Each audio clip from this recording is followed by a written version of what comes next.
Claudia Vale rehearsed the offer 3 times in the car before she stepped out beneath the glass front of Adrian Mercer's building in Charlotte. She checked her reflection in the rearview mirror, pressed one finger under each eye, and smiled until the smile looked natural. The good coat helped. So did the leather portfolio on her lap, though she had carried it for years without opening it before anyone who mattered. Today, she thought she would matter. The lobby was bright quiet and polished enough to make footsteps sound like decisions. Claudia gave her name to the receptionist with the confidence of a woman who believed doors opened because she deserved them. 15 minutes later, an assistant brought her to the elevator up to the 14th floor, past framed plans of neighborhoods, hospital wings, and waterfront districts. His office overlooked Charlotte under morning sky. Adrian Mercer stood when she entered. He was younger than she expected. Tall, still, no unnecessary smile. He offered his hand, invited her to sit, then took the chair across from her instead of the larger one behind the desk. That unsettled Claudia. She opened the portfolio. The Vale family estate, she began, is 200 acres outside Charlotte. Clean deed, undeveloped. The county has been moving toward rezoning, and with the right investment, it could become a private residential project, a medical campus, or whatever your group decides is profitable. Adrian said nothing. Claudia slid the first document across the table. Development rights, she continued. Preliminary surveys, access maps, water reports. My late husband's company also holds legacy contracts. What I am asking for is simple. Mercer Group invests enough to stabilize Vale Holdings and prevent liquidation. Your husband is still alive, Adrian said. Claudia's smile did not change. Harlan is alive, yes. But the doctors have been clear. There is one additional condition, Claudia said. She had practiced this part. My stepdaughter, Maren Vale, is 23. She has no degree, no prospects, and no practical independence. She has lived in the house all her life. She is quiet, obedient, and accustomed to domestic responsibility. I am prepared to place her in your household immediately. Live in, discreet, no complications. She can serve in whatever capacity is useful while the primary agreement is executed. The room became so still that Claudia could hear the faint hum of the building. Adrian did not lift his eyes right away. He looked at the second page for a long time, not like a man reading terms, but like a man who had found a name buried inside a wall. Then he looked at Claudia. You are offering land development rights and your stepdaughter's service in exchange for investment. Claudia folded her hands. I am offering a complete solution to a failing family situation. And Maren knows this. She will know what she needs to know. Adrian leaned back. His face gave her nothing. Not approval, not judgment, not surprise. Claudia mistook that for negotiation. Maren is not difficult, she added. She understands her position better than most young women would. This may be the best opportunity she ever receives. A shadow moved through Adrian's eyes and vanished. Yes, he said. Claudia blinked. Yes, yes. Send the documents to my legal team. Maren can arrive Monday. For one dangerous second, Claudia almost laughed from relief. She had won. The estate would not collapse before she extracted value from it. Harlan's company would survive long enough to preserve her name and her seat at tables she entered through grief. She gathered her papers. Adrian walked her to the door. As she stepped into the elevator, Claudia allowed herself a smile. She had no idea the man she had handed Maren to had been searching for that girl for 6 years. And she had no idea Harlan Vale, dying in a quiet room outside Charlotte, had planned for this moment. Maren found her father awake before sunrise. The house outside Charlotte was dark, the halls quiet in that heavy way old houses became quiet when everyone inside them had learned not to disturb each other. She carried water and his pills. The room smelled of cedar and medicine. Harlan Vale was thinner than he had been a month ago. His wedding ring slid too easily on his finger now. The oxygen monitor clipped to his hand blinked with a green light. "You should be sleeping," Maren said. He looked at her like he had been waiting. "I have slept enough." She set the water down, adjusted the pillow behind his shoulders, and sat in the chair beside the bed. It was the same chair she had used since she was a child, first to read to him, later to keep him company, when the illness began taking more hours than it returned. He reached for her hand. "I need to say something to you." Maren tried to smile. "That sounds serious." "It is." Harlan's hand closed around hers with surprising strength. "Some things are going to happen soon. They will not make sense at first. People will say things. Documents will appear. You may feel like everyone has decided your life without asking you." Her chest tightened. "Dad, what did Claudia do?" His eyes moved toward the window, where the first gray edge of morning had begun to show. He did not answer. "I am going to be one of those people who explains too late," he said. "Maybe because I was afraid. Maybe because I thought silence was protection. Maybe because when your mother died, something in me stopped trusting my voice." Maren lowered her eyes. Elise Vale had died the night Maren was born. A delivery that turned wrong in the final hour. Maren had been a twin. The other baby never cried. Elise never woke. Harlan had gone into the hospital that night as a husband and come home as a widower with one surviving daughter and a grief too large for the nursery. Everyone in the house knew that story. No one told it gently. Maren grew up with photographs of Elise in the hall on the mantel beside the piano. Then Claudia arrived when Maren was 9, polished and patient, carrying sympathy like a key. By 11, Claudia's name was on accounts. By 13, Elise's photographs had begun disappearing from rooms. Maren put one back once. The next morning, it was gone.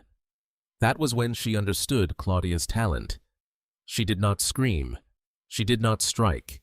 She simply rearranged the world until Maren occupied less of it. The college fund became a misunderstanding. Introductions became inconvenient. Birthday dinners became smaller. Sunday meals became Maren's responsibility without anyone saying so. At 15, she was clearing plates for Claudia's guests. At 21, she was still doing it.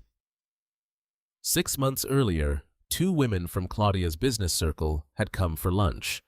Maren had cooked chicken greens biscuits and cobbler from a recipe in Elise's old box.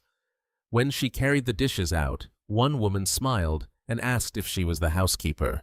Claudia laughed lightly. "Something like that." Maren went back to the kitchen, placed both hands flat on the counter, and waited until her breathing stopped shaking. Then she washed every dish and said nothing. Now Harlan squeezed her hand. "Promise me you will not run the first time something hurts." Maren looked at him. "What is happening?" "Promise me." The monitor beeped softly. Somewhere below, the pipes creaked as the house warmed. "I promise," she whispered. His face eased not with peace, but with the relief of a man who had moved the last stone into place. That afternoon, Claudia found Maren in the kitchen drying a plate. "I arranged a position for you," Claudia said, removing her gloves. "Live in Foxcroft Road, Adrian Mercer's household." Maren set the plate down. "You arranged what a real opportunity. Most girls in your position would be grateful. What did you get for it?" For 1 second, Claudia's pleasant face cracked. Then she smiled. "You start Monday." Maren arrived at the house on Foxcroft Road just after 4 on Monday. It was not what she expected. She had imagined marble, cold glass silent rooms built to impress people who never stayed long enough to feel anything. Instead, the house was old brick and dark wood, with ivy on the porch and wide windows toward a garden loved by someone patient. The floors creaked. The bookshelves were crowded, not arranged for display, but used. A compact man opened the door before she could knock twice. He wore reading glasses and carried a tablet under one arm. "Maren Vale," he said. "Yes." "Simon Reed. I manage Mr. Mercer's household and half his office, depending on how badly the day is going." His voice was dry, not unkind. He took her bag before she could decide whether to hand it over and led her upstairs to a small room with a garden window. There was a desk, a narrow bed, folded towels, and a vase of fresh white flowers on the sill. Maren stared at them. Simon noticed. "I was told you liked gardens." "Who told you that?" He paused just long enough for the answer to become another question. "Your file mentioned it." "My file. Most people have one in this house. Do not take it personally." He explained the schedule, the kitchen, the laundry room, the private study, the rooms. She was not to enter without permission, and the office materials she would begin reviewing in the morning. He spoke with precision, never warmth, but also never contempt. That confused her more than cruelty would have. At the door, Simon stopped. "One thing, Miss Vale." She looked up. "Whatever you have been told about why you are here, keep your own version close.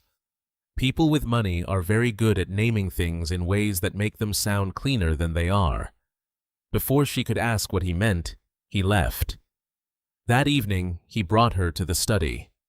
Adrian Mercer stood near the window with his sleeves rolled to his forearms, reading a document beneath the last gold light. He turned when she entered. For a moment, he looked at her, and Maren had the feeling of being recognized by someone she had never met. "Maren," he said, "not Miss Vale, not Claudia's stepdaughter." Her name plain and complete. He crossed the room and shook her hand. His grip was controlled. Not cold, not warm enough to trust. "Your father and I have an arrangement," he said. "You are here because of it." Maren waited. That was all. "What arrangement?" Adrian glanced toward Simon, then back at her. "For now, you will work with me and with Simon. You will read contracts, sit in on briefings, and learn how the Mercer Group evaluates legacy land holdings." "I thought I was here for household work." His face did not change. "That is not the work I need from you." "Then why did Claudia say it was?" "Because Claudia says many things useful to Claudia." The answer should have comforted her. It did not. It was too careful, too shaped around a truth he was keeping. "Am I safe here?" she asked before she could stop herself. Something moved in his expression. "No one in this house will touch your life without your knowledge." That is not the same answer. "No," Adrian said. "It is the honest one I can give you tonight." She slept badly. The first week told her almost nothing. Adrian gave her real work. She reviewed land reports, vendor proposals, tax records, and meeting notes that made her head ache. In briefings, he asked what she noticed and waited for her answer. Sometimes she was wrong. He did not embarrass her. Sometimes she was right. He did not overpraise her. That steadiness frightened her. If he had treated her like staff, she would have known what Claudia had done. If he had treated her like family, she would have known her father had saved her. Instead, he treated her like someone being prepared, and no one would say what. On the 11th morning, a package arrived. It was addressed in Harlan Vale's handwriting. Inside was a brown journal and one torn note. "She wrote about you before you arrived. I thought you should have it." Maren did not open the journal right away. She placed it on the desk beneath the garden window and sat across from it for nearly an hour. The cover was soft brown leather, worn at the corners with no name on the front. Her mother's hands had touched it. Her mother's thoughts had lived inside it. That made it feel less like paper and more like a door. When she finally opened it, Elise Vale's handwriting surprised her. It was quick, slanted, impatient in places, delicate in others. Not the handwriting Maren imagined for a ghost framed in old photographs. It belonged to a living woman who forgot groceries, argued with clerks, worried about rain, and wrote recipes with measurements she later crossed out. Maren read for hours. There were notes about the garden outside Charlotte, about Harlan tracking mud through the kitchen, about a leaking pipe near the back stairs. There were pages full of ordinary life, and the ordinariness hurt more than grief. Claudia had made Elise feel like an absence. The journal made her feel like someone who had laughed there. Near the middle, Maren found an entry with no date. A family came up today through Daniel at the firm. Bad investment, bad timing. The kind of mistake that does not just cost money, but dignity. The father was too ashamed to speak to the lender, so the son went. 17, maybe.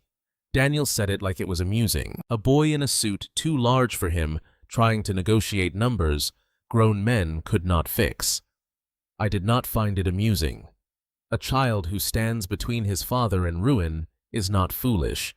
He is carrying more than he should. I called the lender this afternoon. I put the Vale name behind the remaining debt and asked them to extend the terms. I do not know this family. I may never know whether it mattered. But you do not walk past a person trying that hard to keep someone from falling. Maren read the entry 3 times. A boy of 17. A father ashamed. A debt saved quietly by her mother. She looked toward the hall where light showed beneath Adrian Mercer's study door. It was ridiculous to connect the two. Charlotte was full of families, full of disasters, solved by people whose names never entered the story. Still, the question stayed. Had Elise known Adrian Mercer? Had Adrian known Elise? Or was Maren desperate to believe there was a reason she had been brought here besides Claudia's bargain? The next morning, she nearly asked him. Adrian stood at the kitchen island, reviewing a file while coffee brewed. His tie was loose. His hair was damp. He looked less like a man who owned buildings, and more like someone who had not slept enough. "Do you remember, my mother?" Maren almost said. Instead, she asked about zoning. He answered carefully. Claudia came Thursday without calling. Simon brought Maren downstairs.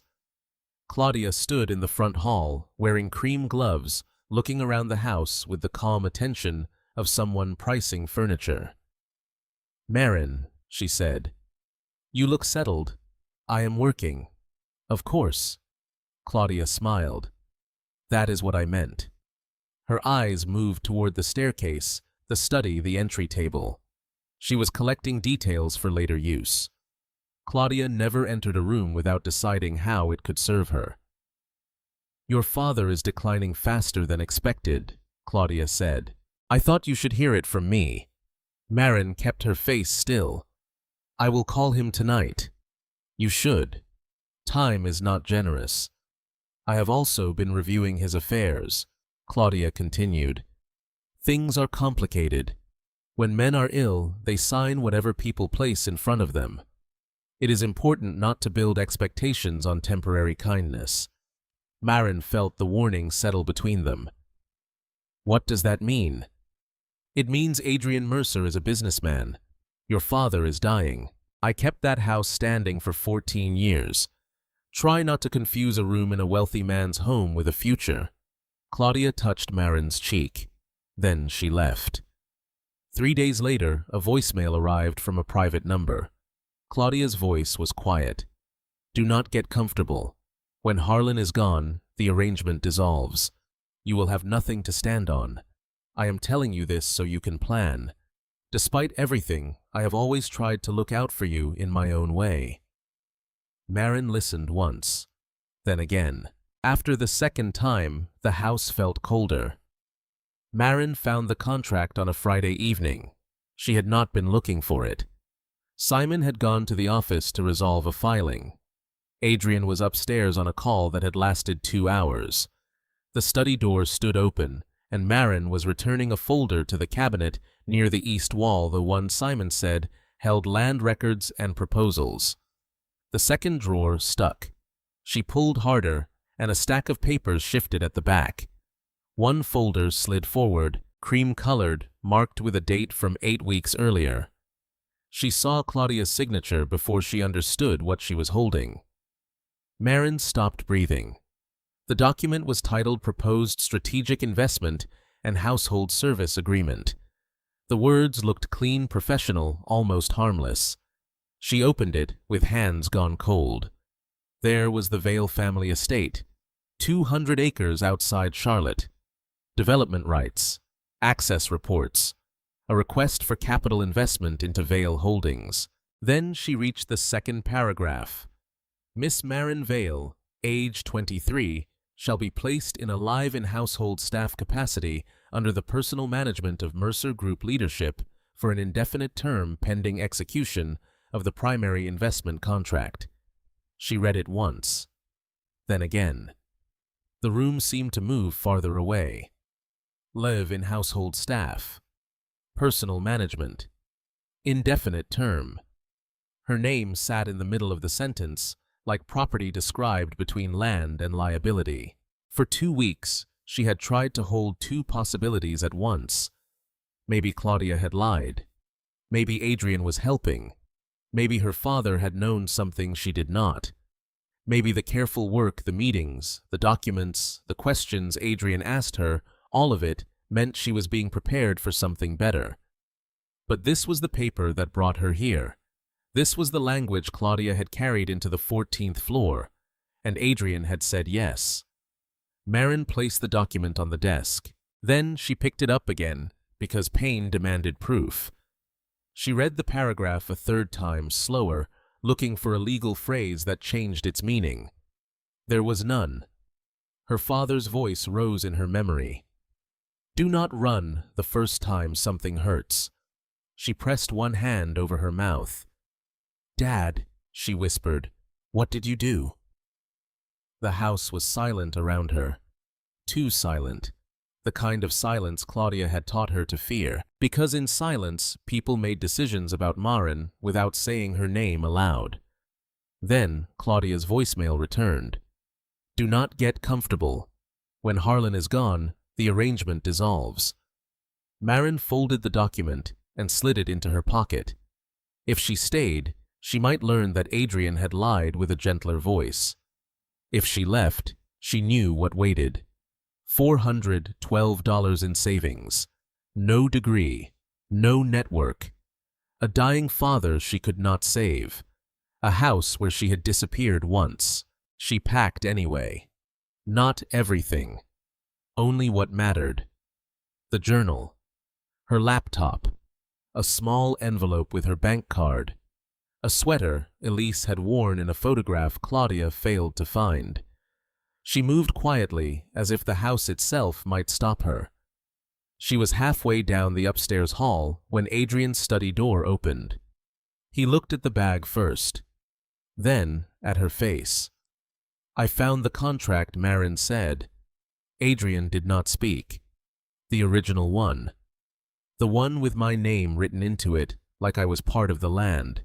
His jaw tightened. I want to know something before I go, she said. I want to know if my father knew what he was sending me into, or if he was wrong about you. Because one of those things I can survive. Her voice broke. And one of them I cannot. For 1 second, Adrian's careful expression fell apart. Then he stepped into the hallway. Put the bag down, he said. Tell me the truth. Adrian did not move closer. That mattered to Maren. He had the power in the house, the money, the answers, the locked drawers. He stayed 3 steps away from her and kept his hands where she could see them. Put the bag down, he said. Then I will tell you everything. I should have told you sooner. Maren laughed once without humor. That is convenient. No, he said.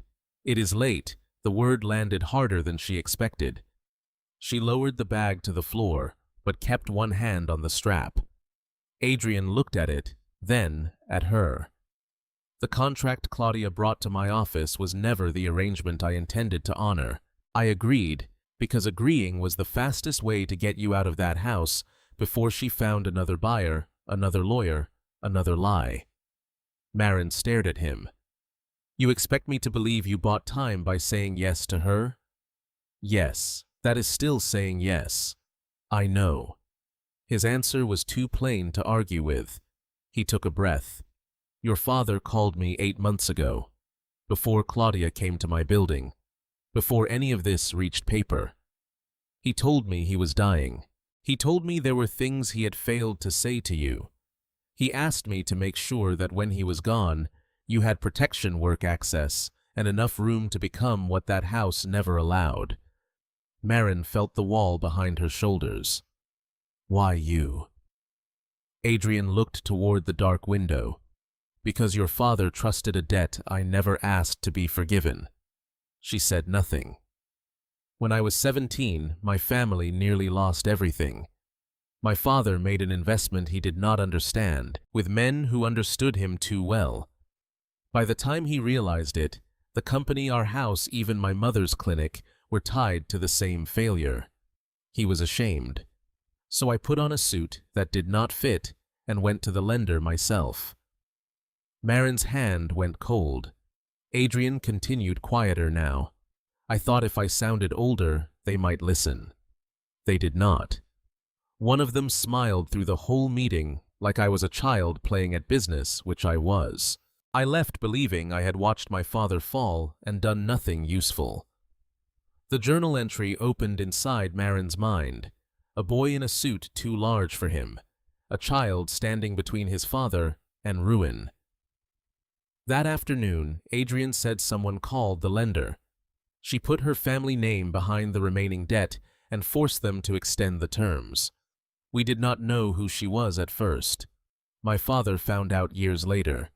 He kept her letter in a locked box until the day he died. Maren's voice barely came out. Elise Vale. Adrian nodded. Your mother. The hallway seemed to lose its edges. Maren thought of the photographs Claudia removed, the face on the mantel. The woman reduced to silence until a brown journal made her breathe again. Elise had moved through the world before Maren ever took a breath, touching lives Maren had been too young to imagine. She never knew your name, Maren whispered. No. To her it was an ordinary Tuesday. To me, it became the line my life turned on. Adrian's voice roughened. When Harlan called, he said, I have a daughter who will need someone in her corner. I believe you are that person, because Elise once stood in mine. Then he said your mother would have agreed. Maren covered her mouth. I handled the beginning badly, Adrian said. I thought if I told you everything too soon, you would feel like another obligation being passed between people. I wanted you to see the work first. Your mind first, your place in those rooms. But I waited too long. Maren looked at the bag.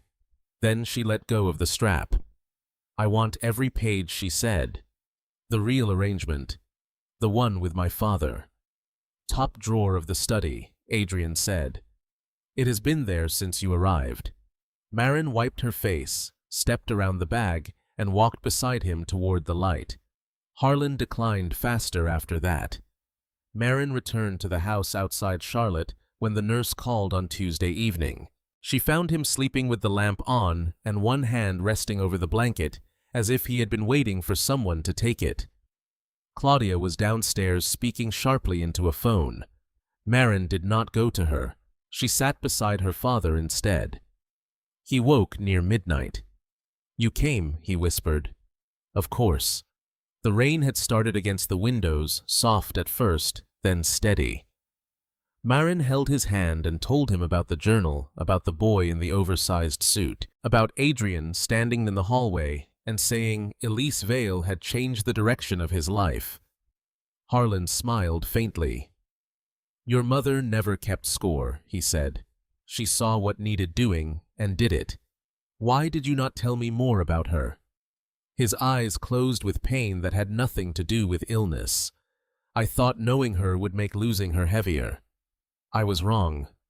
I let Claudia make the silence useful to herself. Maren bent her head over his hand. "I am sorry," he said. She wanted to say it was fine. It was not. So she said the truer thing.